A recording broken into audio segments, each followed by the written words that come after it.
Hello बच्चों, चलिए प्रश्न देखते हैं। हमारा प्रश्न है, विश्व के किस भाग में न्यूनतम जैव विविधता पाई जाती है? आइए समझते हैं। बच्चों, सबसे पहले हम अपने प्रश्न की मुख्य अवधारणा को देखेंगे। मुख्य अवधारणा, हमारे प्रश्न में पूछा गया है कि न्यूनतम जैव विविधता विश्व के किस भाग में पाई जाती है। आइए लिखें, न्यूनतम न्यूनतम जैव विविधता, जैव विविधता कहाँ पाई जाती है, ये हमें जानना है। आइए समझें। बच्चों, आइए सबसे पहले जानते हैं कि जैव विविधता किसे कहते हैं।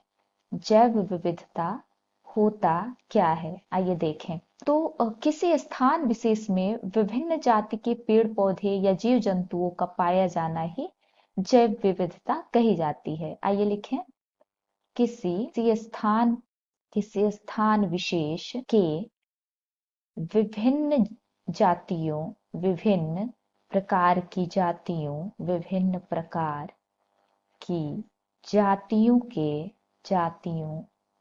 के पेड़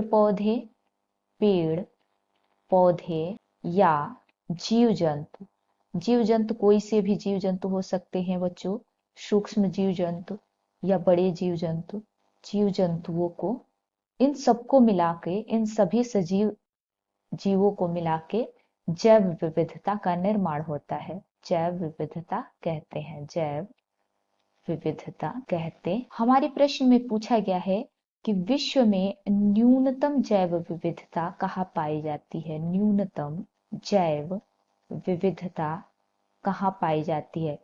तो जो न्यूनतम जैव विविधता है बच्चों, वो दोनों उत्तरी और दक्षिणी ध्रुवों पर पाई जाती है। तो न्यूनतम जैव विविधता ध्रुवों पर पाई जाती है। तो उम्मीद है आपको प्रश्न समझ में आ गया होगा।